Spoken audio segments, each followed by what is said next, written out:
What we know today as the Corpus Hermeticum is a collection of 17 Graeco-Egyptian treatises, along with what is known as the Latin Asclepius, or the Perfect Discourse, which was compiled together by Byzantine scribes, but whose origins are likely in the first centuries of the Common Era, and which are commonly presented in the form of a dialogue between Hermes Trismegistus, that's Hermes thrice great, and one or more of his disciples, although in some instances the disciples have themselves become the teachers. While the collection as we have it today was likely not in circulation in Antiquity, those Byzantine scholars and scribes whose hands they landed in submitted them to editorial processes and revisions, likely both conscious and unconscious, that would enable the otherwise thoroughly pagan Hermes to be seen as a friend of Christianity, if not even one of its early prophets. However, similar collections were, in fact, in circulation in Antiquity. Along with the corpus, we also have 3 Hermetic texts discovered with the Nag Hammadi codices, which includes the very important the Ogdoad reveals the Ennead, or the 8th reveals the 9th, which we'll talk about later, a find that established and definitively confirmed the Egyptian background of the Hermetica.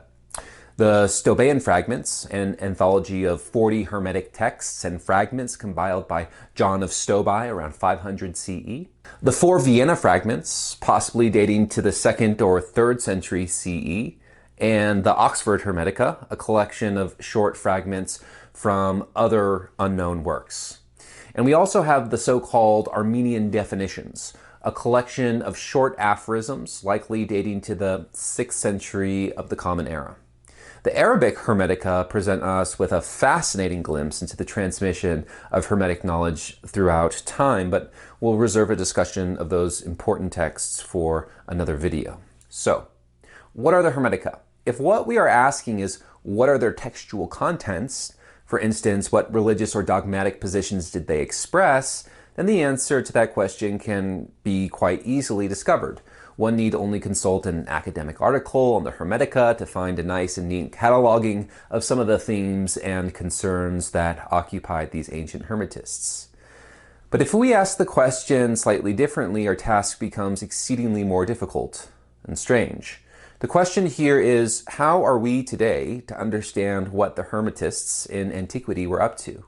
What is the meaning of these texts? What is their spiritual significance? Is there any way that we today can bridge the gulf of time into the ancient past and taste what the Hermetists themselves were experiencing and which they recorded in these texts? Most scholars, it seems, have been content with taking the first question, proceeding along purely textual and philological grounds. And while this approach is of vital importance for our understanding of the Hermetica, it has, as other scholars I think have rightly pointed out, proven to be on its own inadequate and to distort the fundamentally personal and revelatory encounter with the divine that these texts invite us to participate in. We cannot do without the objective techniques of the historian and the philologist, but that alone will not be enough.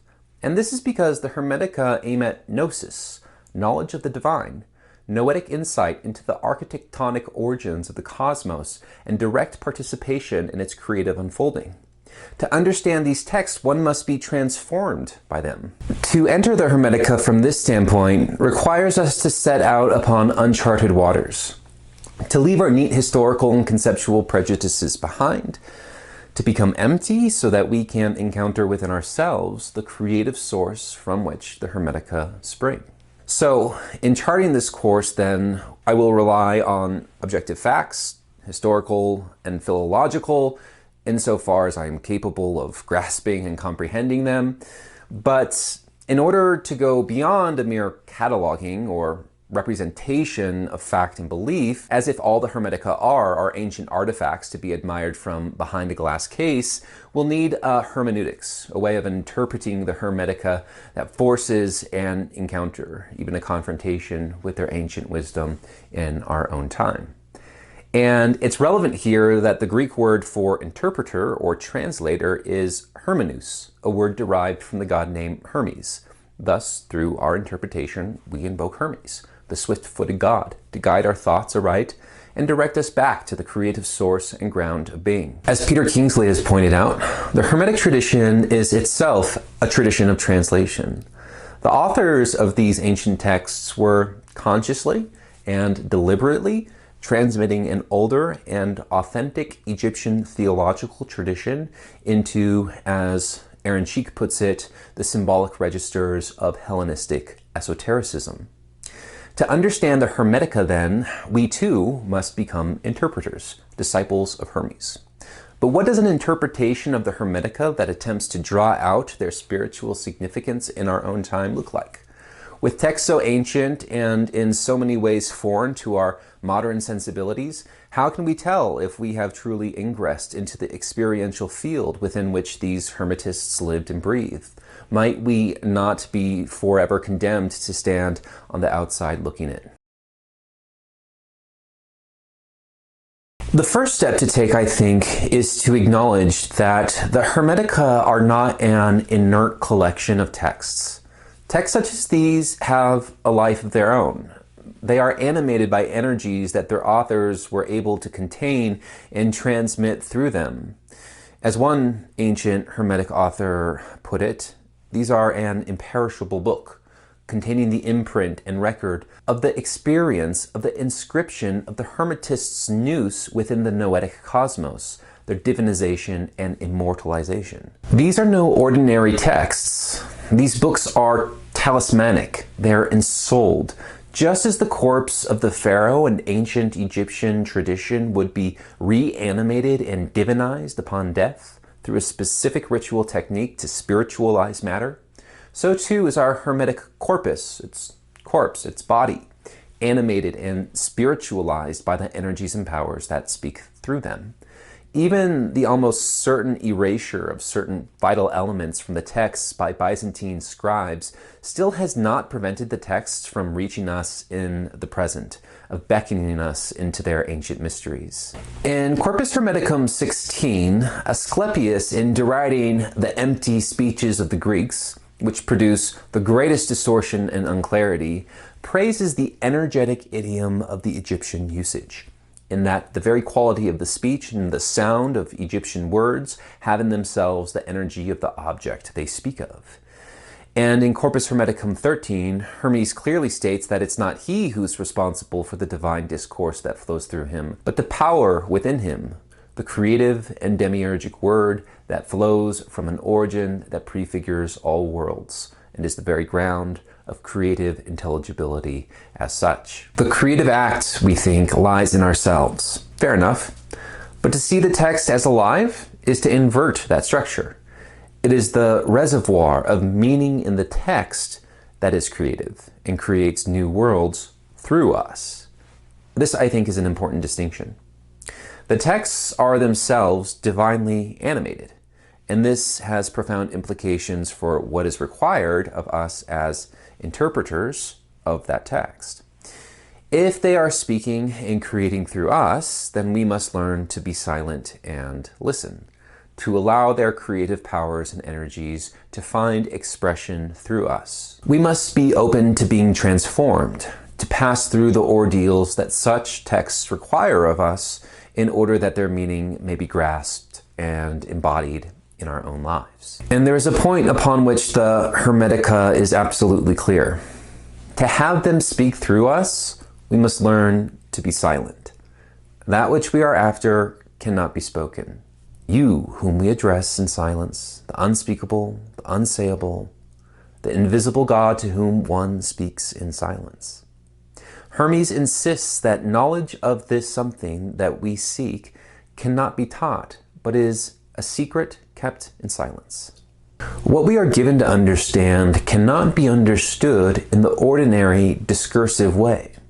As Gregory Shaw makes clear, Iamblichus, whose mystagogy is strikingly similar to the mystagogy portrayed in the Hermetic writings, holds that whereas ordinary knowledge is divided and discursive, there is a kind of knowing that is not discursive, an undivided gnosis that is innate and tied to our essential yearning for the good. It indicates a state anterior to knowing, a state that is not capable of being rationally grasped, but realized nevertheless through symbolic transmission. Iamblichus indicates to us here that the mysteries the Hermetica seek to reveal, mysteries he was well acquainted with, are already innately present within us, the silent witness behind every thought, word, and deed. It is that which is presupposed by every thought, but which cannot itself be thought, since it is the very ground of intelligibility. It can only be indicated in symbols, in indirect speech, a speech charged with the dunamis that courses through the veins of the cosmos. In removing the traditional discursive framework that enables us to see an ancient text as an object, we at once plunge ourselves into unknown waters and begin to run the risk of not knowing. But doing so is not arbitrary, because that is exactly what the Hermetica call for. We ourselves must first become strangers to the cosmos of our ordinary habits and customs and thoughts.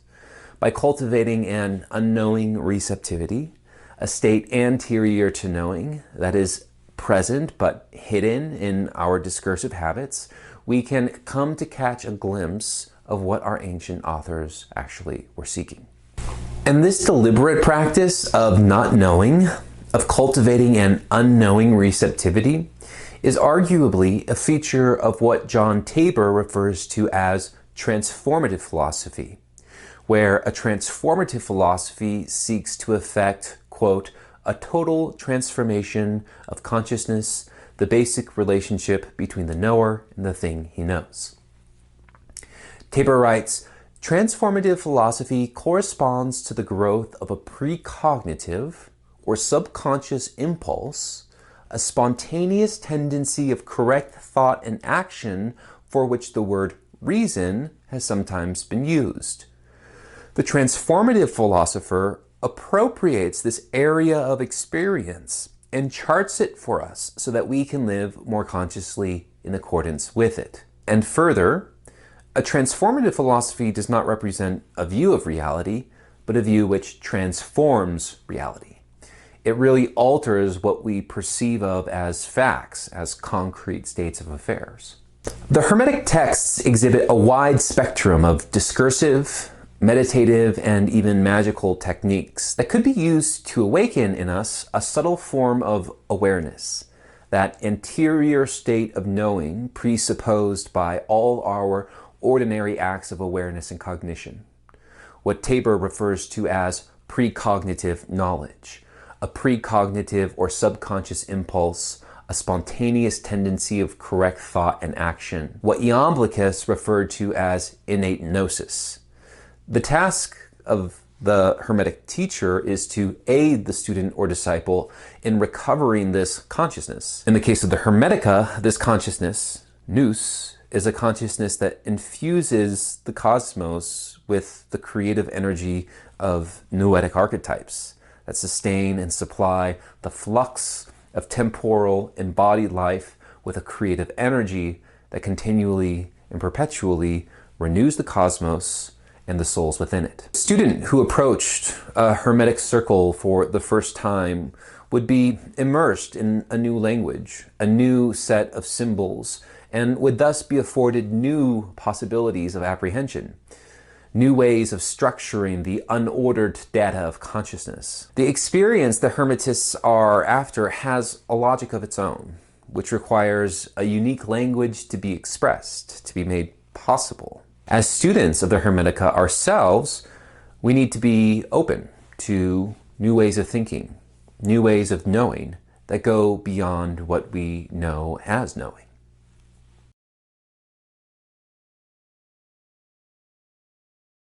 To begin, let's consider a distinction widely drawn in the literature between the so-called technical Hermetica on the one hand and the theoretical or philosophical Hermetica on the other. I'll be referring to the latter as the Religio-Philosophical Hermetica, which I think better captures the flavor of those texts. Because not all the texts attributed to Hermes are the same. There is a long tradition of ascribing to Hermes, for instance, texts that deal with magic, astrology, and alchemy. These are the so-called technical Hermetica, and they are often distinguished and set aside from the texts ascribed to Hermes whose aim is religious and salvic in nature. These texts, which we are now referring to as the Religio-Philosophical Hermetica, deal with the pursuit of the attainment of gnosis, whereas the technical Hermetica are more pragmatic in nature, often occupying themselves with some material end, such as alleviating the pain of gout, for instance, or in the case of alchemy, turning metal into gold. Now, such a distinction is useful as long as we remain at the detached, objective level. However, the distinction is misleading once we ourselves enter into the inner recesses of the Hermetica, because it's here that we find that the aims of both technical and philosophical pursuits experientially begin to support and reinforce each other. As Garth Fowden has pointed out, a key element occurring across the technical Hermetica is the notion that all phenomena in the divine and material realms alike are linked together by sympathetic powers or energies into one divine pleroma. Sympathetic powers and energies that can be called upon and directed toward particular ends. Accessing the interwoven threads of the cosmic mind, however, would require acquaintance with nous to one degree or another, precisely the consciousness that our Religio-Philosophical Hermetica seek to recover. And while it's true that a magician could be relatively unconcerned with the salvic knowledge that the Hermetists sought, and the Hermetist could remain totally indifferent to the manipulative techniques of the practicing magician to bring about practical and mundane ends, it is clear that such pursuits could, and did, exist side by side, complementing and reinforcing each other. As C.H. Dodd noted, life in the universe is an absorbing interest to the Hermetist. Take, for instance, the following passage. If you wish also to gaze upon him, look at the order of the cosmos and the careful arrangement of this order. Look at the necessity of the heavenly phenomena and the providence in which it has come to be and what comes to be. Look at matter completely full of life, and a great God moving along with all beings good and fair, gods and demons and humans. It is passages such as these that lead one to suspect that the so-called Hermetica, at least in some instances, would have been right at home alongside the Religio-Philosophical texts. In fact, the oldest known texts associated with Hermes are astrological in nature, and while the Religio-Philosophical texts don't treat astrology as a subject in its own right, it is certainly mentioned in the texts, in certain stages of their development, the Hermetists saw the web of fate, the planet spun, not as a source of fatalistic doom, although such moods could also be experienced by the Hermetist, but rather as the outer expression of the inner workings of the demiurgic mind that could not only be understood, but ultimately identified with, and aid in the spiritual evolution of the Hermetist. Through careful observation and sensitive attentiveness to the rhythms and cycles of the natural world and the energetic activity of a creative imagination, the ordered motion of the planets and stars could serve a role much as the Pythagorean Tetractys, as the fount containing the roots of ever-flowing nature. The Hermetica make it clear that the cosmos noetos, the noetic cosmos, encompasses and contains the cosmos aisthetos, the sensible or perceptible cosmos. The noetic world is a world of light, whose dunamis and energeiae permeate the sensible order, infusing it with the energy of the Creator, recalling the Egyptian conception of magical power, Heka, that pervades the universe, and in the divine, especially solar energies that enliven the whole world. This divine pleroma of interlinked powers and energies is the matrix in which the magician coerces necessity to his side. But by the same token, it is the ever-flowing stream of intelligible light and life that purifies the Hermetist and raises them to the level of the gods. In a passage on the Mysteries where Iamblichus is discussing the Egyptian gods, He writes, Hermes gives first rank to Chemeph, the leader of the celestial gods, whom he declares to be Nous, thinking himself and turning his thoughts to himself.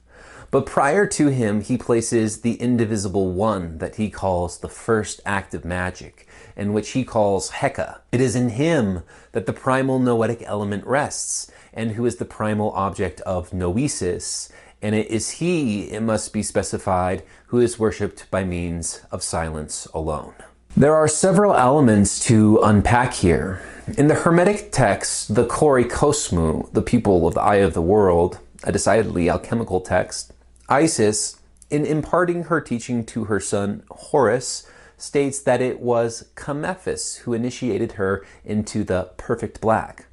Now, the perfect black is a name that could refer to Egypt, but which could also, by extension, refer to the mysteries of alchemy. But who is Chemeph?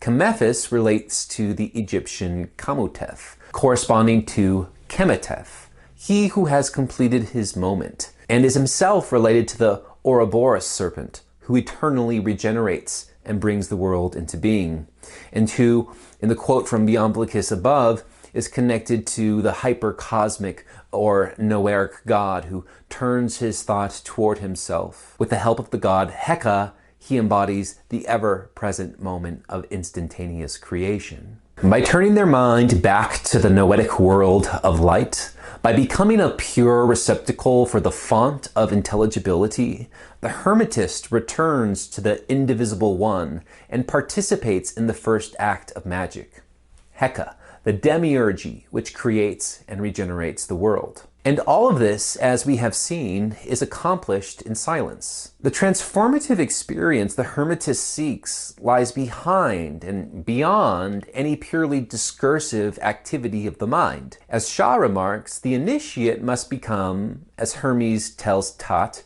a pure receptacle, a womb that understands in silence. A particularly illustrative description of this noetic consciousness is given in the first fragment of the Chaldean oracles. For there exists a certain intelligible which you must perceive by the flower of the mind. For if you should incline your mind toward it and perceive it as perceiving a specific thing, you would not perceive it. For it is the power of strength, visible all around, flashing with intellectual divisions. Therefore you must not perceive that intelligible violently, but with the flame of mind completely extended, which measures all things, except that intelligible. You must not perceive it intently, but keeping the pure eye of your soul turned away, you should extend an empty mind toward the intelligible in order to comprehend it, since it exists outside of your mind. This receptive womb-like nous is a noetically charged creative understanding that is equivalent to the receptacle and space of Plato's Timaeus. Shaw writes, this womb of creation that Plato calls nurse and mother is utterly empty. It is semantically vacant, silent, and ungraspable. This Chora is the womb of Hermetic rebirth, through which the initiate is reborn by giving birth to the world. Such a noetically charged understanding, a generative and creative consciousness that permeates the cosmos at every level, is common to both the technical and religio-philosophical Hermetica. While the Hermetist may have more of an interest in gnosis for its own sake, it is also clear that the technician of a practical art, an alchemist, a magician, or even an astrologer, might also require, in some instances, access to these altered states of knowing in order to bring about their desired ends. And while there is a distinction to be made and maintained between the technical and religio-philosophical Hermetica on the grounds that their aims do in fact differ, it is also clear that in many cases this distinction is blurred, such as in the salvic knowledge conferred upon the magician in the Mithras liturgy, the decidedly spiritual aim of alchemical transformation in Zosimos of Panopolis, or the creation and animation of statues that work miracles in the Logos Telios, the Latin Asclepius. The distinction between technical and religio-philosophical Hermetica is also compromised on sociological grounds. Both grew out of the same social milieu, that of Greco-Roman Egypt in the early centuries of the Common Era, and have their source in ancient Egyptian theology. And the technical Hermetica abound with references to priests and temples. Under the rule of the Ptolemies and Romans, the priesthood in Pharaonic Egypt was the main authority on magic. And as the colonization of Egypt continued, members of the native Egyptian priesthood began assimilating to the politically dominant culture. We know, for instance, that Egyptian priests did participate in Greco-Roman philosophical discourse. And these native Egyptian priests would have been the audience, if not even the authors, of our Hermetic texts. We have on this account, again, the testimony of Iamblichus, who writes, "Those documents, after all, which circulate under the name of Hermes, contain Hermetic doctrines, even if they often employ the terminology of philosophers, for they were translated from the Egyptian tongue by men not unversed in philosophy." The distinctly Egyptian theological expression that we find in the Hermetica, which we will turn to now, suggests that the Hermetica were likely produced by Egyptian scribes, translating their practices into the dominant language and philosophical concepts of the Hellenistic world. And these priests were also the authors of magical papyri in Demotic, Greek, and Old Coptic, papyri which contain both technical and philosophical Hermetica side by side. Now, while some of the collections contain primarily technical papyri and others primarily philosophico-religio texts, there is enough common ground between them to infer a broader worldview and consensus where technical and philosophical Hermetica existed side by side. The Hermetic tradition grew out of native Egyptian soil along both technical and religio-philosophical dimensions, and understanding the mythological nexus of Egyptian theology from which they sprung, which we turn to now, can help us better situate the Hermetica and bring their mysteries to light.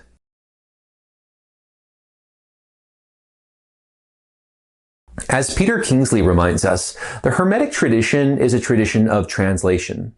The first text in the corpus, the Poimandres, contains the record of a dynamic process in which native Egyptian theological tradition was translated and inscribed into the symbolic registers of Hellenistic esotericism.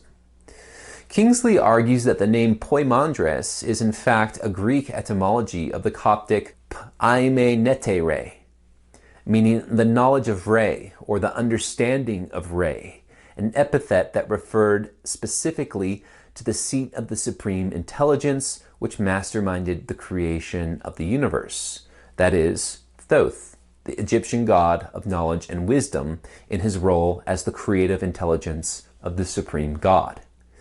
While Kingsley's conclusion is disputed by Howard M. Jackson, who rejects the Coptic derivation hypothesis and holds instead that the name Poimandres is a transcription of the throne name of the god king Amenemhet III, the great Middle Kingdom pharaoh of the 12th dynasty, whose long reign spanned most of the second half of the 19th century BCE, Kingsley's argument has the virtue of explaining why the authors of later Hermetic treatises, such as the author of Corpus Hermeticum 13, identified the unnamed recipient of divine revelation in the Poimandres as Hermes. If Thoth is the source of this revelation, then this makes perfect sense, because there's a long tradition of referring to Thoth as the first Hermes, a primordial source of wisdom and revelation, and then his descendant Hermes Trismegistus.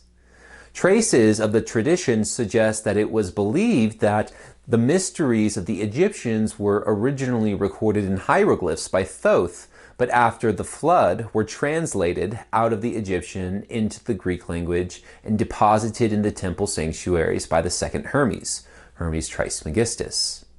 Now, as we've already noted, the Greek word for translator or interpreter is hermenous, a derivation of the god name Hermes. And now we see that the author of Corpus Hermeticum I, Hermes Trismegistus, was an interpreter or translator of the tradition and revelation deriving from Thoth. Of course, this is not a knockdown argument, and the matter will have to be decided by those with the philological expertise to do so. And Jackson does note that a close relationship existed between the cult of Amenemhet III and Thoth Hermes in the Fayum. Nevertheless, Kingsley's argument operates under the assumption that later Hermetic authors knew very well the source from which their tradition sprung, an assumption I think we should take seriously. As Kingsley writes, here, right at the heart of the Hermetic corpus, we have a startling reminder of the role of Hermetism as a tradition of translation. And as Aaron Cheak has pointed out, increasingly more acute scholars are realizing that this is not a matter of rabid, unthinking syncretism, but of a conscious translation of Egyptian theological directives into the symbolic registers of Hellenistic esotericism. We find more confirmation of this when we turn to the Latin Asclepius, also known as the Perfect Discourse, or the Logos Telios, where we encounter the practice of animating and divinizing statues, a practice that Cheak asserts can be traced back to the artisanal temple techniques and cultic practices of pharaonic Egypt. In short, to Egypt's hieratic conception of alchemy. Briefly turning to the practice of alchemy not only will help us make sense of the practice of statue animation, it also illuminates much of the worldview underlying the Corpus Hermeticum more generally.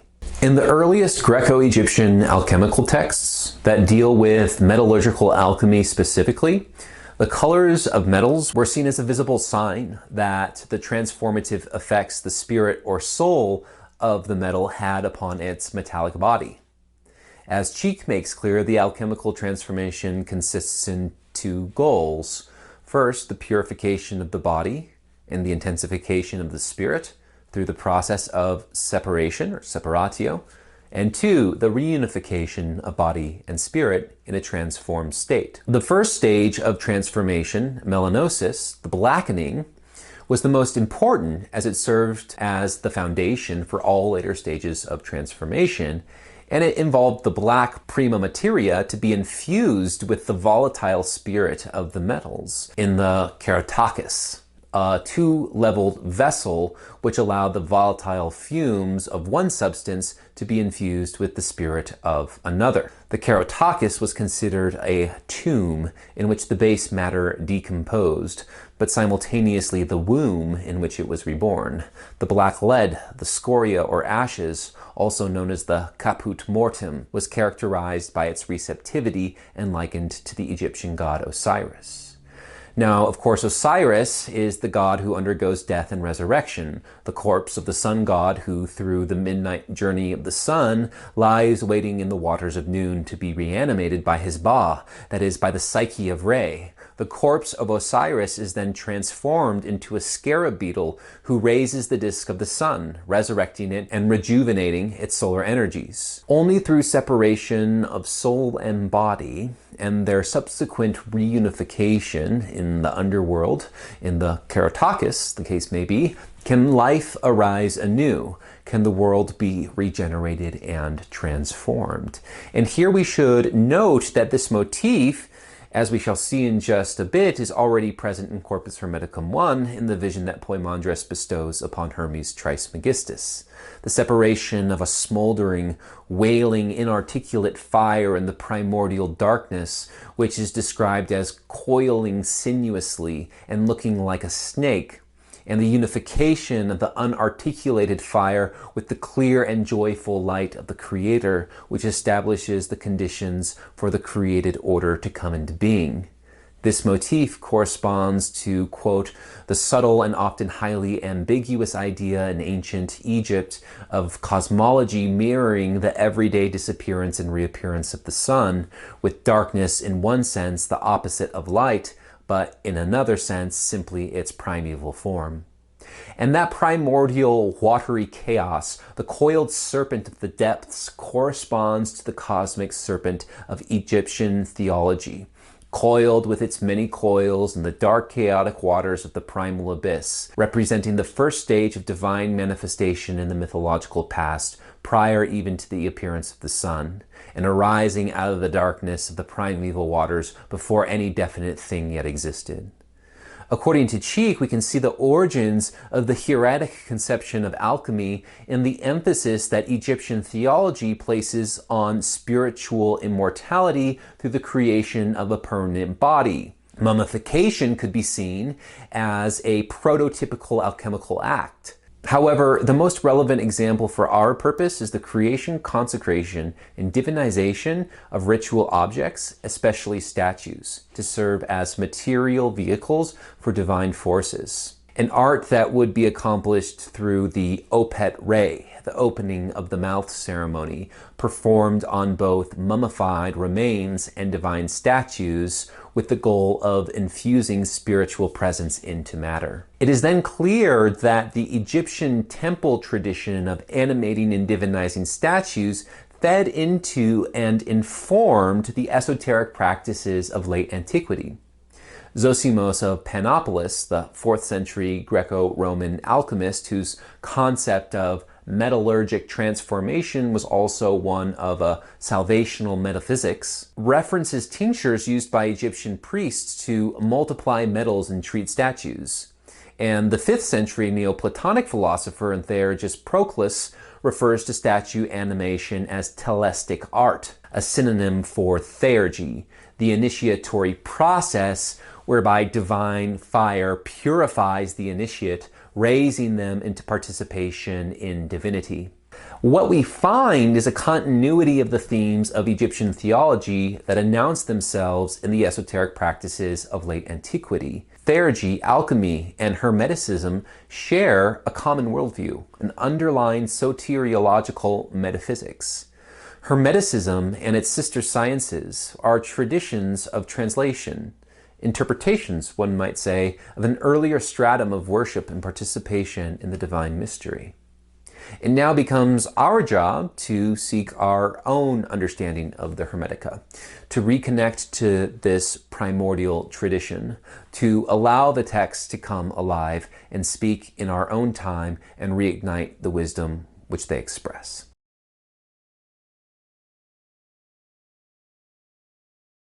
The Hermetica seek to uncover an anterior state of knowing, a precognitive knowledge which is the very ground of intelligibility as such. Yet uncovering this knowing throws us into a paradoxical situation. If the transformation the Hermetica seek to effect is effected through noetic or non-discursive insight, then it seems that the student has no basis for understanding the verbal, discursively articulated insight of the master. The student who joins a Hermetic circle seeks to gain something of the master's knowledge, but his knowledge cannot be taught to the student in the ordinary way because it cannot be communicated in ordinary language.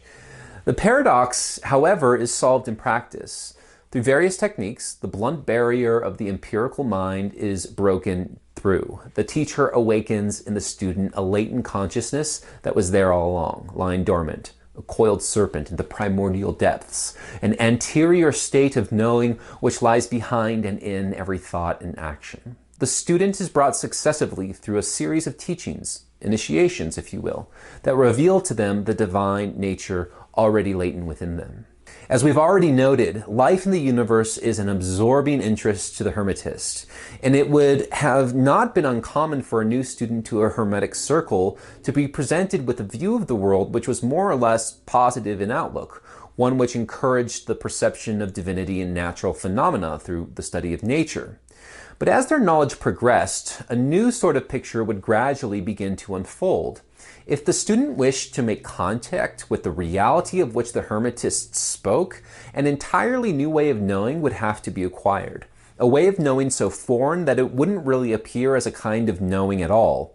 A bewildering inversion of epistemic expectations, access to which would require, quote, the painful upheaval and transformation of one's being. Such a transformation would require abandoning one's customary and habitual way of encountering the world. Through a gradual process of purification, the disciple would be encouraged to let go of their ordinary attachments to material outcomes and egoistic gains. By undergoing a process of purification analogous to death, the initiate would die before the death of their physical body and be reborn into reality. The Hermetic initiate's first major crisis is to come to terms with desire and death, and to die before they die. To see this, we must recall that for the Hermetist, human nature is twofold, double. As an incarnated being, the physical body is mortal, subject to corruption, deception, and ultimately death. This is a truth no incarnated being escapes. Yet, conversely, there's that in us which persists and continues through the turbulent transformations and collisions we continually undergo when caught up in the whirlwind of matter, the immortal spark of divinity, consciousness of God, nous. In the first treatise of the Corpus, we encounter the following passage. Unlike any other living thing on earth, mankind is twofold. In the body mortal, but immortal in the essential man. Even though he is immortal and has authority over all things, mankind is affected by mortality because he is subject to fate. Thus, although man is above the cosmic framework, he became a slave within it. He is androgyne because he comes from an androgyne father, and he never sleeps because he comes from one who is sleepless. Yet love and sleep are his masters. While the body is subject to fate, death, decay, nous, primordial consciousness of divinity, is immortal. From life and light the man became soul and mind. From life came soul, from light came mind. And further, the Father of all things was constituted of light and life, and from him man came to be.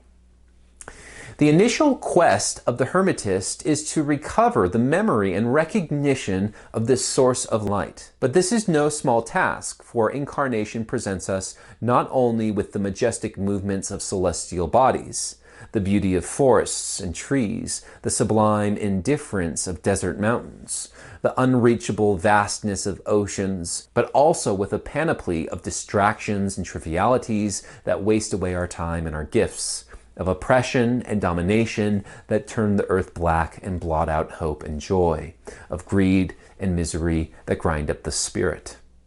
Now, the one who recognized himself attained the chosen good, but the one who loved the body that came from the air of desire goes on in darkness, errant, suffering sensibly the effects of death. What is the air of desire, and what are its effects? How is it that one who truly recognizes himself is exempted from this fate? At the beginning of Corpus Hermeticum 1, when Hermes Trismegistus asks Poimandres to learn about the things that are, to understand their nature and know God, Poimandres responds by showing him a vision, which I'll quote here in full. Saying this, he changed his appearance, and in an instant everything was immediately opened to me. I saw an endless vision in which everything became light, clear, and joyful. And in seeing the vision, I came to love it. After a little while, darkness arose separately and descended, fearful and gloomy, coiling sinuously so that it looked to me like a snake. Then the darkness changed into something of a watery nature, indescribably agitated and smoking like a fire. It produced an unspeakable wailing roar. Then an inarticulate cry, like the voice of fire, came forth from it. But from the light, a holy word mounted upon the watery nature to the height above. The fire was nimble and piercing and active as well. And because the air was light, it followed after spirit and rose up to the fire away from earth and water, so that it seemed suspended from the fire. Earth and water stayed behind, mixed with one another, so that earth could not be distinguished from water. But they were stirred to hear by the spiritual word that moved upon them. Here we have a vision of the creation of the world, and it's important to notice the subtle interplay that occurs between the clear and joyful light and the fearful and gloomy darkness. In our vision, the clear and joyful light issues forth a word, a counterpart to the inarticulate cry. What is an inarticulate cry but an unformed word that is heard wailing out of the watery darkness? A watery darkness that is agitated and smoking like a fire. The wail is described as like the voice of fire. So in the primordial darkness is contained the inarticulate fire, that is the inarticulate word. But the light issues forth a holy word from above which constrains and directs the agitated fire so that it becomes nimble and piercing and active as well, dancing upon the primordial darkness. The word has mingled with the fire and now dances on the face of the deep and rises up back to the clear and joyful source of light, separating out from the earth and waters and returning to its primordial source. We've arrived where we began, but after another fashion. For the world has been born from the light, and the elements are now stirred to hear by the spiritual word that moved upon them.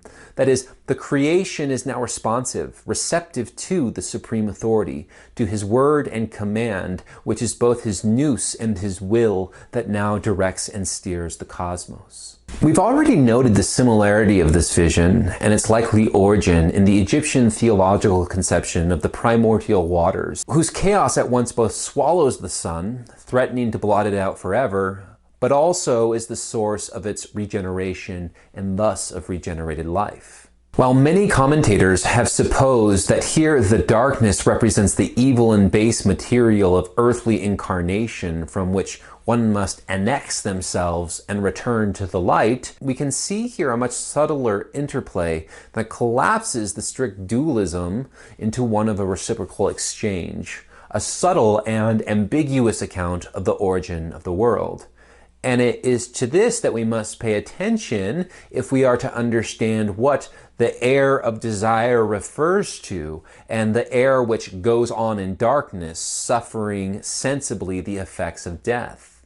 For now we can see that the darkness is in fact creative, that the primordial waters, chaotic, dangerous, destructive, are also the source of regenerated life. And here we must turn further to the myth of Corpus Hermeticum 1 that sets out to explain the initial vision. Explaining the vision to Hermes, Poimandres states that Nous, the androgynous god, having seen his creation of the noetic archetypal world, imitated it, creating the material cosmos. But to do this, he gives birth to another Nous, the demiurge, the god of fire and air, who then goes on to create the 7 governors that encompass the sensible world in circles, and whose government is called fate. From here, we are told that from within the downward trending elements, water and earth, leaps up the word of God. What was once the inarticulate word hidden in the darkness of matter, the agitated fire and unarticulated substance from which God creates, when united with the craftsman's nous, becomes logos, the creative word that steers all things. The logos then returns to the demiurgic nous, or celestial fire, while the heavy elements are left behind and become matter, bereft of reason. The craftsman then, along with the governors, turns his craftwork, letting them turn from an endless beginning to a limitless end. And through this infinite revolution, the things of the material world are generated, and the primordial source now also gives birth to a being after his own image, to the primordial man, bestowing upon him also the power and prerogative to create, being given a share of the creative power of the governors. Quote, having all authority over the cosmos of mortals and unreasoning animals, the man broke through the vault and stooped to look through the cosmic framework, thus displaying to lower nature the fair form of God. Nature smiled for love when she saw him whose fairness brings no surfeit. For in the water she saw the shape of the man's fairest form, and upon the earth its shadow. When the man saw in the water the form like himself as it was in nature, he loved it and wished to inhabit it. Wish and action came in the same moment, and he inhabited the unreasoning form. Nature took hold of her beloved, hugged him all about, and embraced him, for they were lovers. Well, this passage has been read by some scholars as a fall from higher into lower nature based upon a transgression of God's command and a condemnation to sexual life and nature. The passage is in fact far more subtle and complex, and it has to do with the account of creation we examined just a moment ago. What we are seeing here is not a calamitous fall, but rather the act that enables God to manifest in the world. As the primal man breaks through the cosmic vault, light, phos, shines upon the dark earth. This makes nature smile, as the form of man, which is in fact the form of God, is reflected back in her. Nature recognizes and receives him. The unformed primal water and the raw material of the dark earth are inseminated with God's essence. In the Logos Teleos we read, "He, the only one and all things, infinitely full of fertility of both sexes and ever pregnant with his own will, always begets whatever he wishes to procreate." And if you wish to see the nature of this mystery, consider the marvelous image of sexual intercourse between male and female. For when he, the man, receives his climax, the semen is ejaculated. At that moment, the female receives the strength of the male, and the male receives the strength of the female, for that is what the semen does. Each of them contributes to procreation. Sexual intercourse, procreation, is a divine mystery. Far from a sinful fall, the myth of Corpus Hermeticum 1 announces this mystery. If at the moment of climax, the female receives the strength of the male and the male receives the strength of the female, then the primal man's embrace of nature is not a seduction as such, but an exchange, a reciprocal empowerment.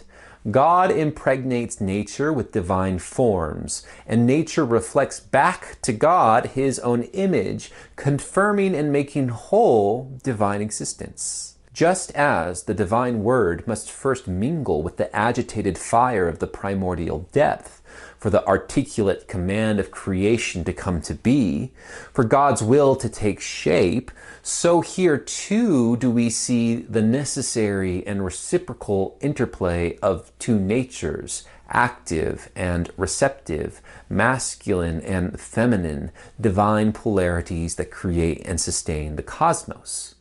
As we'll see in Corpus Hermeticum 13 and Nag Hammadi 6, the disciple must become receptive, feminine, a womb, and stand in the place of nature.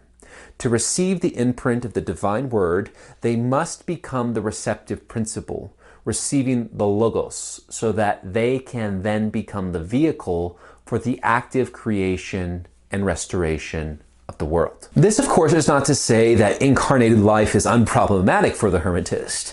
As we have seen, the mortal element of our nature predisposes us to forgetfulness, to a dullness that drowns out and covers over our recognition of our divine nature.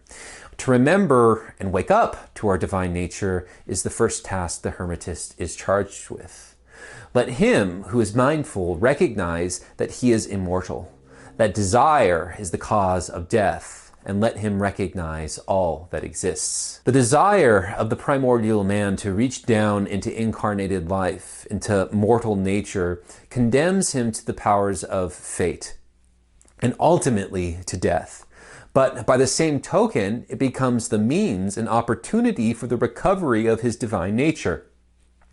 Just as the creative act of God that brings the cosmos into existence requires the light of divine nous to mingle with the primordial waters of chaos, so too does man's liberation require him to enter into the battlefield of incarnation. The fall of the primordial man, his incarnation, completes a link between the lowest and highest. Again, a recognition of divine polarity, sealing the cosmic circuit and enabling passage between worlds. Just as man has entered into carnal life through a descent into nature, so too is his ascent now possible. But if you wish to break through the universe itself and look upon the things outside, it is within your power. Incarnation is a gift to creation, a chance for it to be made whole, to complete God's work. And desire is twofold. It draws us into the sensual embrace of the world, causing us to forget our divine origin. But it is also the very energy that divinizes matter, completes creation, and facilitates the return to the primordial source of all. The twofold nature of desire requires the student of the mysteries then to contend with the duality of mortal life. To first, as we read in Corpus Hermeticum 13, become a stranger to the cosmos, to intensify the spirit by separating soul from body, to undergo an alchemical blackening in order that reunification in a transformed state can occur. The Hermetist's first major crisis, then, is to come to terms with death and die before he dies, to resist and suspend the mortal element of his nature so that divinity can be fully and experientially realized within. True philosophy, as Socrates states in the Phaedo, is preparation for death, the practice of dying. To separate soul from body is to intensify the power and energy of nous, and to purify the body of its blind attachments to sensual matter. Our Hermetic practitioners are no stranger to soul flight, to visionary excursion into other dimensions of being. We've already seen in Corpus Hermeticum 1 the staggering vision of creation that Poimandres bestows on Hermes. But notice how the author describes the onset of the vision. Once, when thought came to me of the things that are, and my thinking soared high, and my bodily senses were restrained, like someone heavy with sleep from too much eating or toil of the body, an enormous being completely unbounded in size seemed to appear to me and call my name. Notice the restraint of the senses. The hypnotic trance the Hermetist is in enables him to perceive an order of reality normally occluded. After Hermes' enlightenment, he describes the ease with which he now enters into this noetic consciousness. The sleep of my body became sobriety of soul. The closing of my eyes became true vision. My silence became pregnant with good. And likewise, in Corpus Hermeticum 10, we read, those able to drink somewhat more deeply of the vision often fall asleep, moving out of the body toward a sight most fair. Asclepius rejoins, would that we too could see it, Father. And Hermes replies, indeed, my child, would that we could. But we are still too weak now for the sight. We are not yet strong enough to open our mind's eyes and look on the incorruptible, incomprehensible beauty of the good. In the moment when you have nothing to say about it, you will see it. For the knowledge of it is divine silence and suppression of all the senses. To die before one dies is to die to the shackled earthly senses and awake to the presence of the divine ground while still alive. It involves the recovery and recognition of an anterior state of knowing, an innate gnosis of the gods that lies behind and in all we do, think, and say. This visionary noetic consciousness is one our Hermetists take seriously, for it uncovers the things that are, and lays bare the noetic architecture of the cosmos, the very ground of intelligibility as such. It is a consciousness that lies behind and in every particular act of consciousness, and for that reason also goes beyond any act of consciousness that can be made the object of discursive thinking. This faculty of understanding, of direct and immediate apprehension, is not discursive, but visionary. Its logic is not the logic of the syllogism, but of the imagination. operating at a level beyond the threshold of ordinary thinking, where the world of noetic archetypes is embodied in the subtle substances of the imagination, is a new yet primordial mode of spiritualized cognition that awakens within the visionary a flood of mystic insight, enabling her to enter into the archetypal noetic cosmos that engulfs and enfolds the world of our ordinary sense perception and thought. While it is exceedingly difficult to say anything definite about a faculty that by its very nature resists and transcends discursive formulation, the text does indicate that there are different levels of ontological disclosure to which such a faculty grants the visionary access. As we have seen, Corpus Hermeticum 1 begins with the author of the text receiving a vision of the creation of the cosmos from Thoth Poimandres. But as Wouter Hanegraaff has noted, within this first vision there occurs another vision. After the initial vision of the creation of the cosmos, Hermes is instructed to fix his mind on the light and get to know it. Now, Thoth Poimandres has already stated that he, Thoth, is the light that Hermes has beheld, that is, the mind of sovereignty, the intelligence of Re. As Hermes is instructed to focus his mind on the supreme intelligence, Poimandres locks eyes with Hermes, wrapping the two into a trance-like embrace that dissolves further the boundaries of dualistic consciousness and catapults the visionary into an entirely new ontological region where he perceives the light of powers beyond number and a boundless cosmos that had come to be. The visionary admits that the appearance of Poimandres and the new ontological region to which he has been exposed has terrified him out of his wits. And so Poimandres speaks thusly to him: "In your mind, you have seen the archetypal form, the pre-principle that exists before a beginning without end." What Hermes has here encountered is the cosmos noetos, the noetic cosmos, that encompasses and contains the cosmos aisthetos, the perceptible cosmos, the nous of God that steers all things. But the vision is not one of ordinary perception.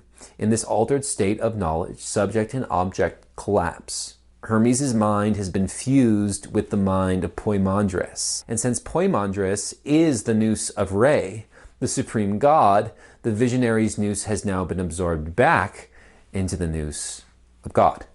In effect, the visionary is being shown that the underlying noetic architecture of the universe is coextensive with his own mind.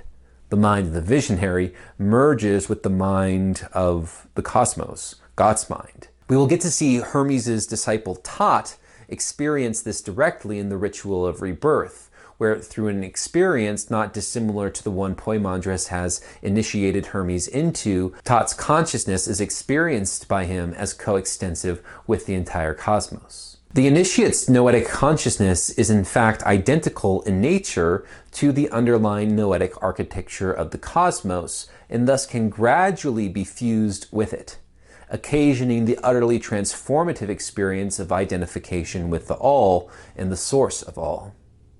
This is gnosis, immortalization. Tot's consciousness, just as Hermes' before him, will be inscribed in the noetic cosmos, returned to its proper origin in the ever-present but always hidden source that informs and infuses all things. This, of course, is no small achievement. And for a Hermetic disciple to arrive at this stage, they would have undergone a rigorous and prolonged course of training, study, of initiation. We've already now been introduced to the disciple of Hermes, Tot, who undergoes the rite of rebirth in Corpus Hermeticum 13. And by the time we encounter him in the text, he's already gone through the process of making himself a stranger to the cosmos. That is, he has been preparing for death. In fact, we can see in other treatises of the corpus meditative practices that would have aimed at precisely this end. In Corpus Hermeticum 11, we read the following, which I'll quote at length. "So you must think of God in this way, as having everything, the cosmos, himself, the universe, like thoughts within himself.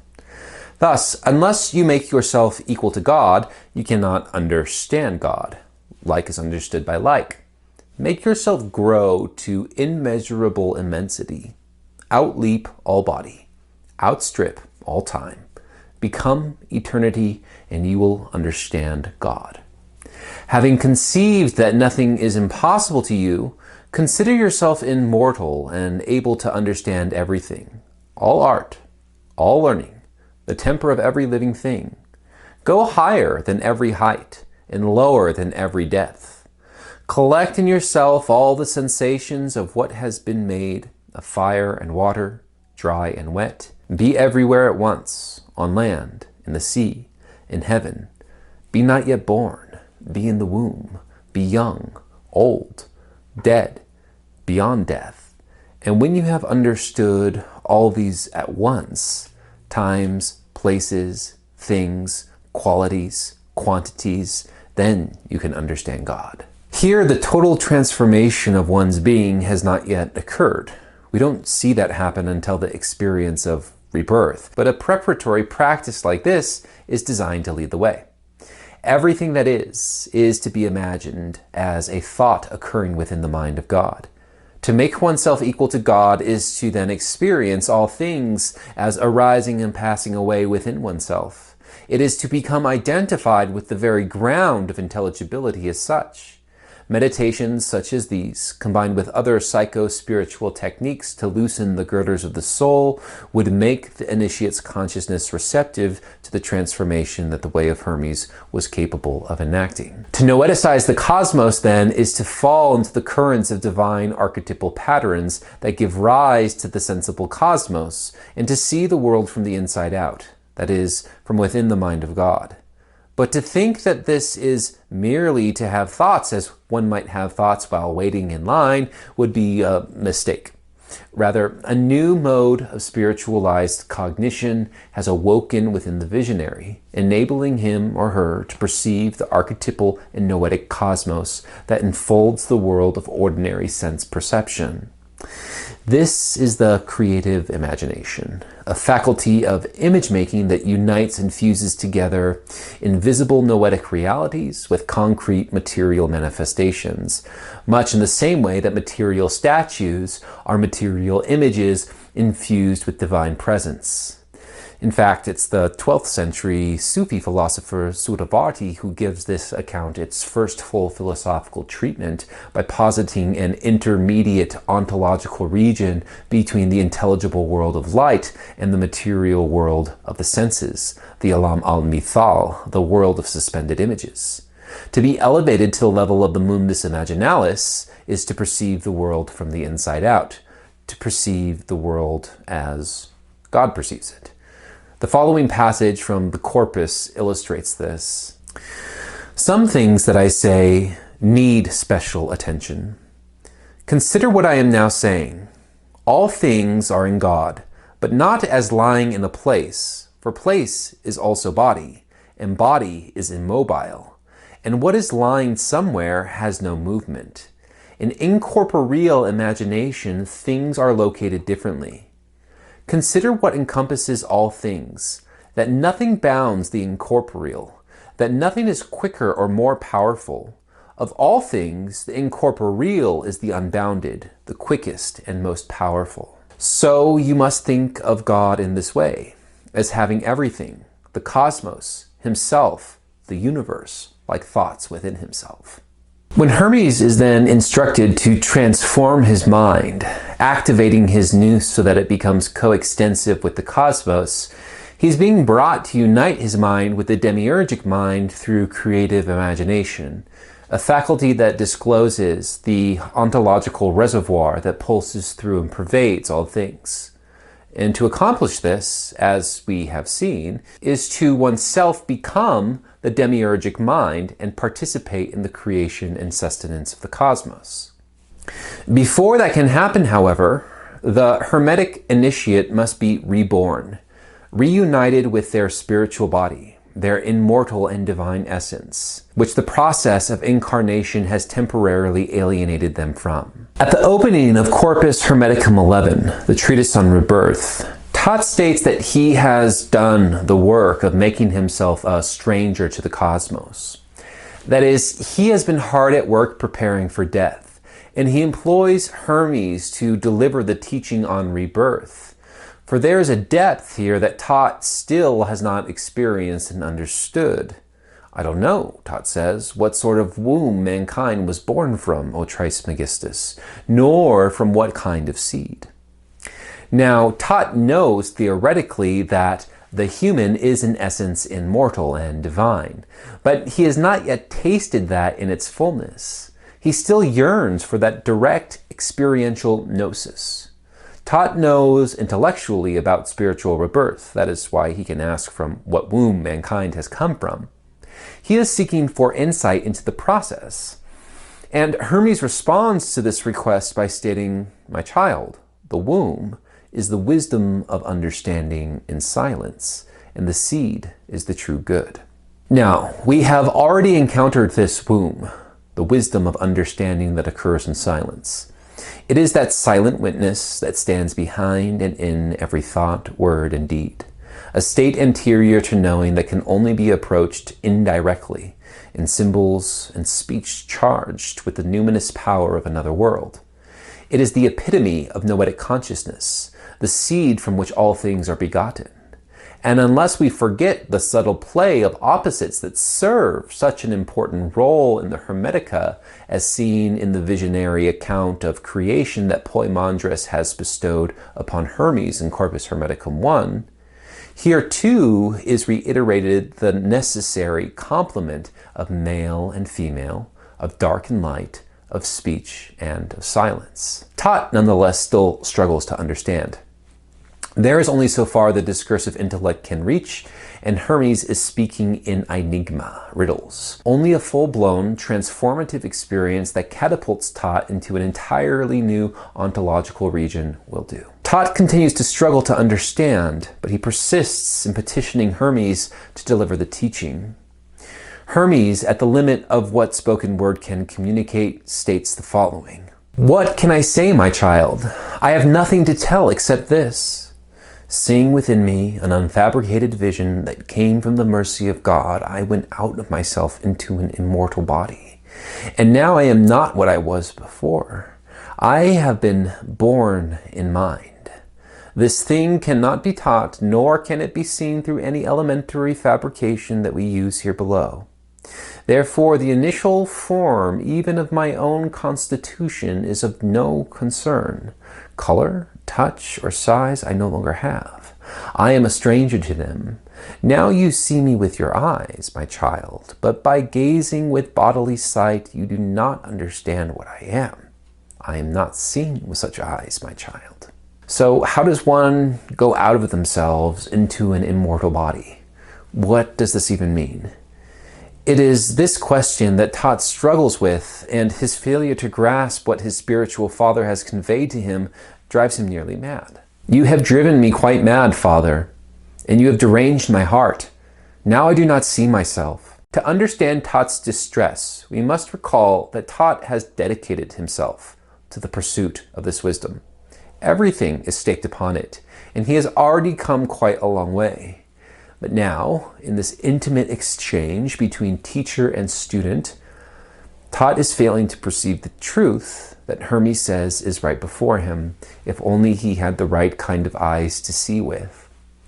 But Tot can still only see with mortal eyes, and his chance to receive the salvic knowledge he has so longed for appears to be slipping past him. Hermes calmly tells him, "My child, would that you, without sleep, had also passed out of yourself like those who dream and sleep." To go out of oneself into an immortal body, to see with the eyes of Nous, one must silence the input of the physical senses and open the eyes of the heart, the eyes of visionary consciousness. Easier said than done, for no act of brute force will open these mystic eyes. Instead, Hermes must radically intervene and expel from Tot's body, by the grace and aid of the Creator, the demonic influence of astral fate that, like the chains of a prisoner, have kept Tot alienated from his immortal body and spiritual freedom. "Do I have tormentors in me, Father?" More than a few, my child. They are many and frightful. I am ignorant of them, Father. This ignorance, my child, is the first torment. The second is grief. The third is incontinence. The fourth, lust. The fifth, injustice. The sixth, greed. The seventh, deceit.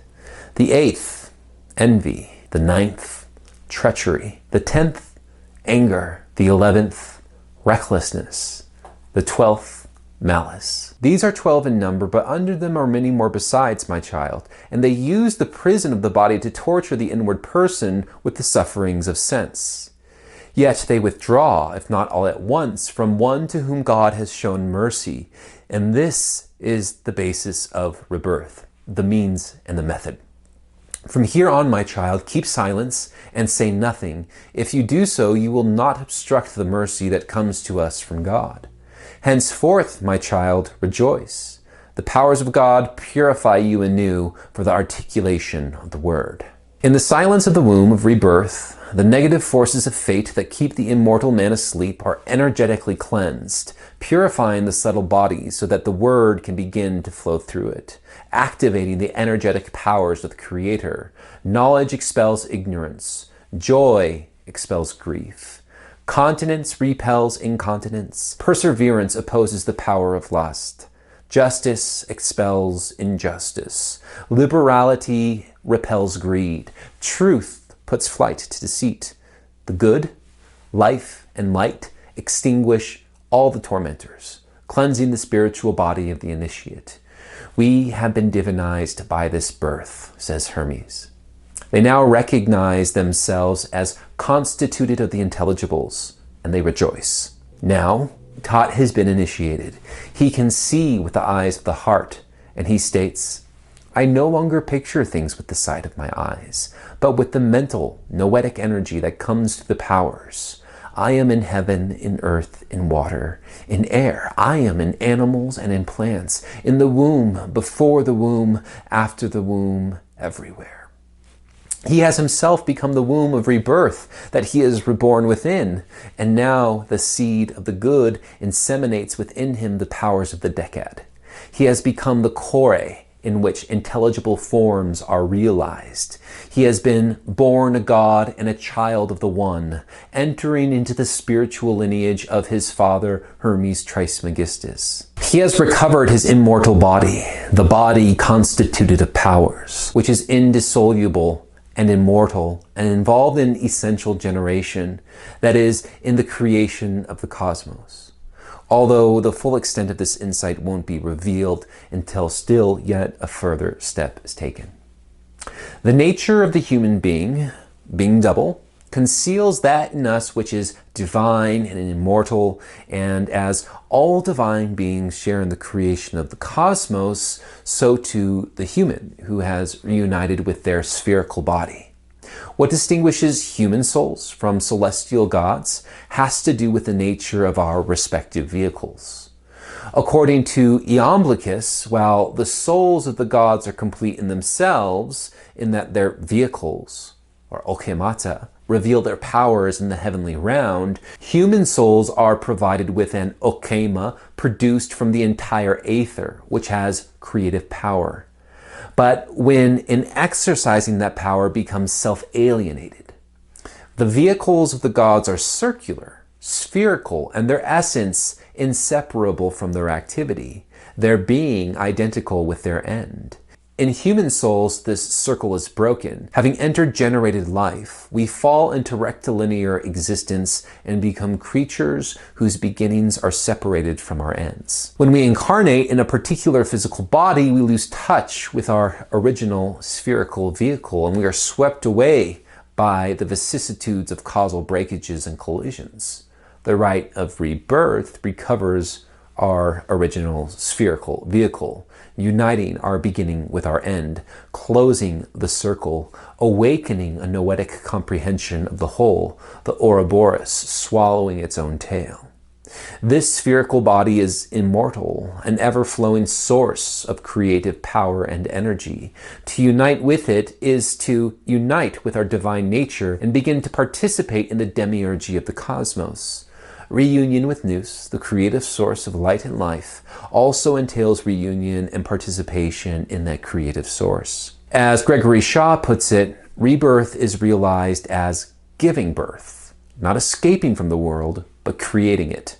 The goal is not to escape from the body and nature, but rather to embrace both from a divine perspective. In temporarily relinquishing their mortal nature and reuniting with their spherical and immortal body, the Hermetist now will be granted access to the immortal spheres of divine creation from which all intelligible and material worlds flow. Tot has been reborn in his spiritual body. His nous is now inscribed in the noetic cosmos, immortalized. Father, I see the universe and I see myself in mind. This praise that you have told, Father, I have also established in my cosmos. Say, in the noetic cosmos, child. In estranging himself from the world in preparation for death, a death which, as we have seen, is rebirth into a new spiritual body, the Hermetist makes way for noetic powers and energies to work through him. He has become a tomb which can now be transfigured into the creative womb of divine powers and energies. As a newborn, however, Tot will still have a ways to go.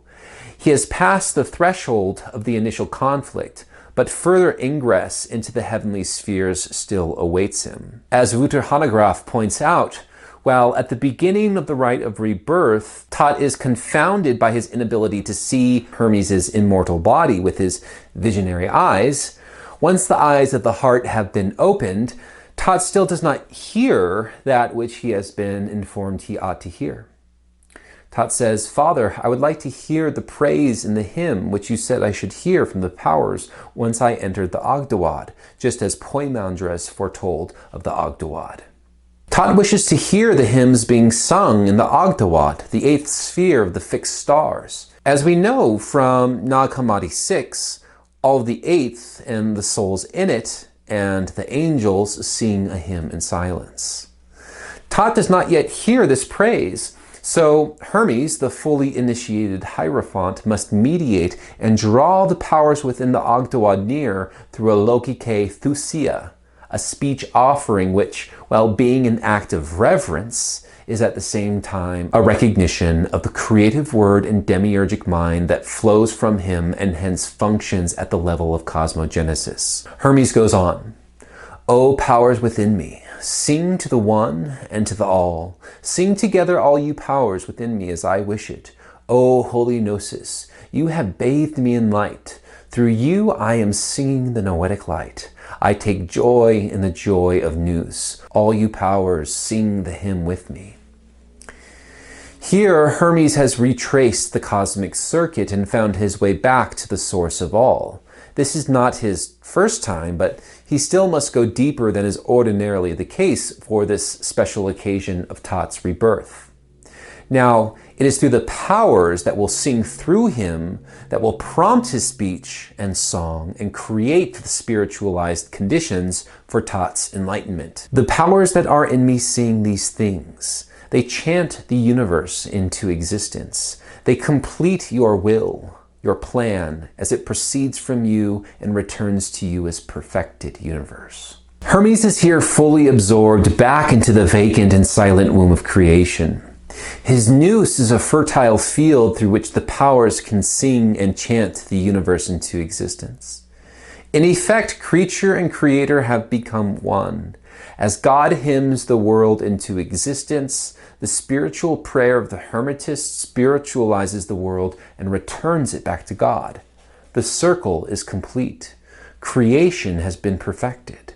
The all has returned to the one, and the word speaks from the depths of divine silence. I thank you, God, power of my energies. Through me, your word hymns you. Through me, O universe, accept a speech offering by my word. Just as the clear and joyful light in the vision of Corpus Hermeticum 1 issues forth a word that is received, that is reciprocated by the inarticulate cry and smoldering fire within the primordial darkness, which in receiving the word enables the word to return to God, completing the divine circuit and establishing both spiritual and perceptible cosmos, so too does the Hermetist's nous serve as the primordial darkness through which God can complete and create himself.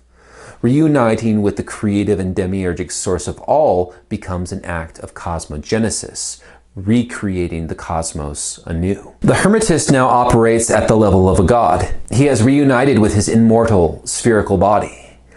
Like the gods, complete in themselves, whole, creating from their own nature, the Ouroboros devouring its own tail, everything created returns, and what returns becomes the source of new creation. Hermes has now given Tot a glimpse into the demiurgic mystery. What was once the repulsive prison of the body, the tomb in which the initiate must die, has become the womb of an ever-flowing and divinely animated cosmos.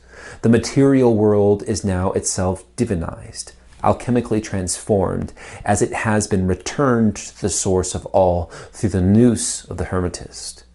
But just as one's eyes must still adjust to an initial exposure to the light, so too does Tot have further to go. He has been reunited with his immortal body and made his nous a receptacle for the creation of the world. But now he must go even further and perceive the source of all himself, to be fully absorbed into the mystery and to become himself the source of regenerated souls, capable of leading others in the rite of rebirth, a hierophant of the mysteries. As we read in Nag Hammadi 6, even the purified disciple whose conscience is clean and who has grasped the basic teachings of the way of Hermes will still fail to grasp in its totality the demiurgic mystery at the heart of creation. They will not have completely and utterly been transformed by it. This is a mystery that must be taught gradually. Such a person will not be able to read what is written in this book, even though the person's conscience is pure within and the person does nothing shameful and does not go along with it. Such a person progresses by stages and advances in the way of immortality, and so advances in the understanding of the eighth that reveals the ninth. To be led into the mystery of the eighth that reveals the ninth is to be fully established in the lineage of Hermes, a spiritual brotherhood united in the bond of immortality, returned to source and thus become source themselves, one in their act of divine demiurgy that continually and perpetually regenerates the world. In the eighth that reveals the ninth, the dialogue begins between the teacher, Hermes, the hierophant of divine demiurgy, and the student, who remains unnamed, but who presumably has reached the level that Tot had in the treatise on rebirth. That is, has been reborn into his immortal spherical body. In fact, it would make sense if this were in fact Tot, now prepared to undergo the last leg of the initiatory process. As Hermes recalls from the previous day, "After I received the spirit through the power, I established the action for you. Clearly, understanding resides in you." It was Hermes' ability to reach the primordial source of creation through his nous, which established the spiritual conditions that would engender Tot's rebirth. The flower of Tot's mind has now opened. He can see without picturing things in three bodily dimensions. Understanding, nous, resides within him, but he has still not himself learned the process by which one gives birth and engenders souls. This is what Hermes is about to teach him. Hermes then goes on to describe what happened to him, Hermes, during Tot's rebirth. "In me, it is as if the power were pregnant. For when I conceived from the spring that flows to me, I gave birth." Here, Hermes asserts that in order to reach the primordial source of creation, he himself became a womb that the power within him would give birth through, and that all he would have to do is reach with his nous back to the source and let it flow through him. But Tot still does not fully understand this. He has not yet experienced this mystery of divine demiurgy. Tot then realizes that just as Hermes has given birth to him, so has he to many others. That is, as spiritual children who now exist as forces nurturing other souls. Immortals, who are now Thoth's spiritual siblings united in divine demiurgy, nurturing and giving birth to spiritualized and regenerated souls. Thoth has been reborn in his spiritual body. His nous is now inscribed in the noetic cosmos, immortalized. The same, of course, is also true of the other souls Hermes has brought through the rite of rebirth. When Hermes now instructs Thoth to pray with him and his siblings, Thoth is puzzled, for these siblings are not physically present with them. So Thoth asks, how do they pray, Father, when they are united with the generations? Thoth wants to understand, but he's struggling.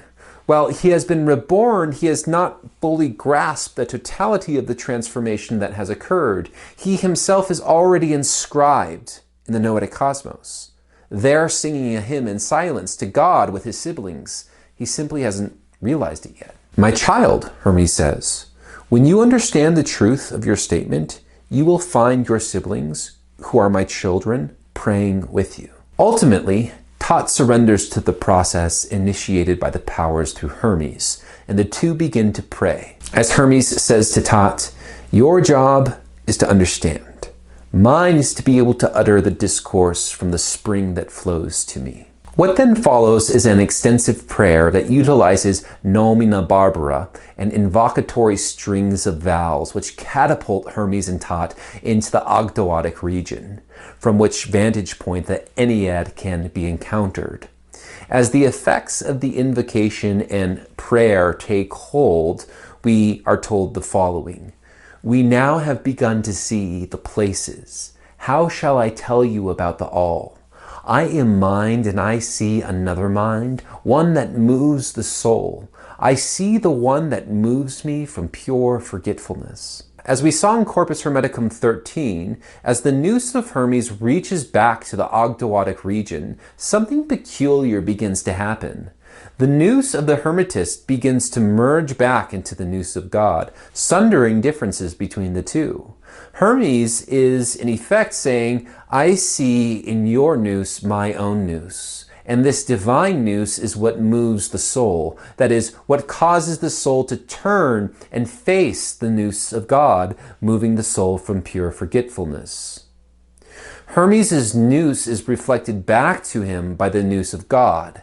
He recognizes himself in him, and just as the nous of God moves souls from pure forgetfulness, turns them to face God such that they finally see and know themselves, so too does the mind of the Hermetist now accomplish this act as a force nurturing other souls. The Hierophant, Hermes is turning souls toward God.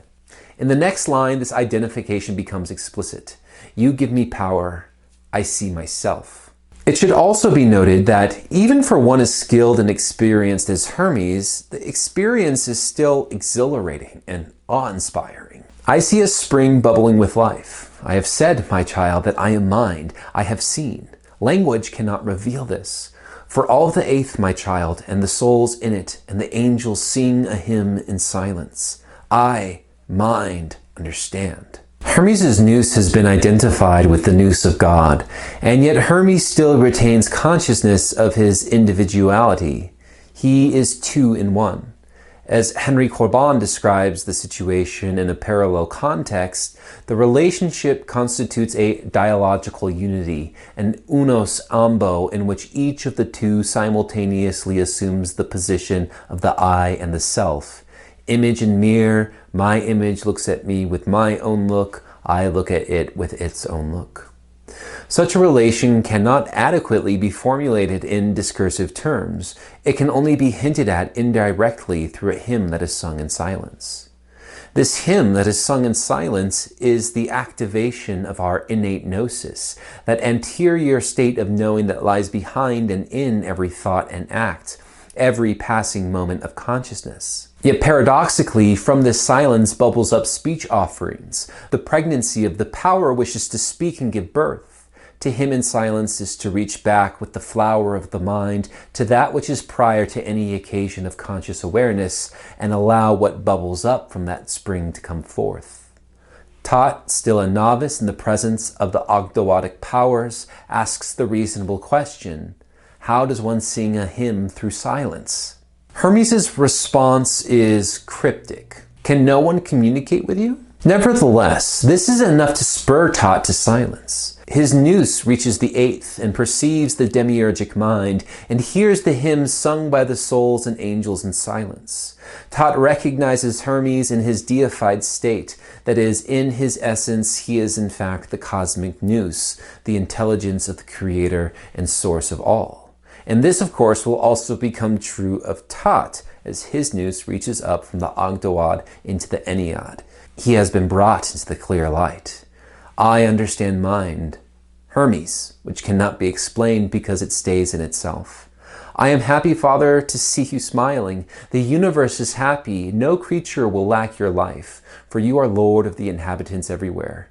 Your forethought keeps watch. I call you Father, Aeon of Aeons, Spirit, Divine Being, who through Spirit sends moisture on everyone. We see here Tot find that free and clear expression characteristic of noetic lucidity, for he puns on the name Hermes, that which cannot be explained, interpreted, because it is the very ground of any explanation or interpretation. But the insight now comes freely. For nous to reach back to the Ogdoadic region is for nous to be reunited with nous, the primordial source of all, to be absorbed in the spring of life and light that we encountered in the opening treatise of the Corpus, the light, clear, and joyful. Since the Creator is the source of all things, which bestows upon its creatures life and light, who keeps watch over the ordered cosmos, and who, by sending moisture on everyone, nourishes and replenishes the world. And since the Hermetists has united, been absorbed, and identified with this source, they also participate in this demiurgy and become forces nurturing other souls. While at one stage of the initiate's journey, the goal was to prepare for death and die to the sensible world of body and desire, with all of its deceptions and lures. Now the goal has reversed. In retracing the cosmic circuit of creation, the initiate now themselves becomes responsible for the creation of the world. The initiate is absorbed back into God, his divine essence absorbed back into the primordial ocean of light. It is not the man, then, who now creates, but the God in man, whose powers now speak through his every thought, word, and deed. Image and mirror, my image looks at me with my own look. I look at it with its own look. Tot sings the hymn in silence and receives the vision. When he finished praising, he called out, Father Trismegistus, what shall I say? We have received this light, and I myself see the same vision in you. I see the eighth and the souls in it, and the angels singing the hymn to the ninth and its powers. I see the one with the power of them all, creating those in the spirit. Tot is here given a vision of the source of all and its creative generativity. To come to know through gnosis is to become that which is known. Epistemological access is ontological access. Gnosis and being are inseparable. To know, to noeticize, is to be transformed. Hermes, Tot, and all the spiritual children who have undergone the Ogdoadic initiation and gazed upon the Ennead, bound together in the bond of immortality, now participate in the demiurgy of the cosmos, in spiritual acts that continually and perpetually regenerate the world. Thank you for watching this video, and if you enjoyed it, please like and subscribe and comment down below, and I'll see you in the next one.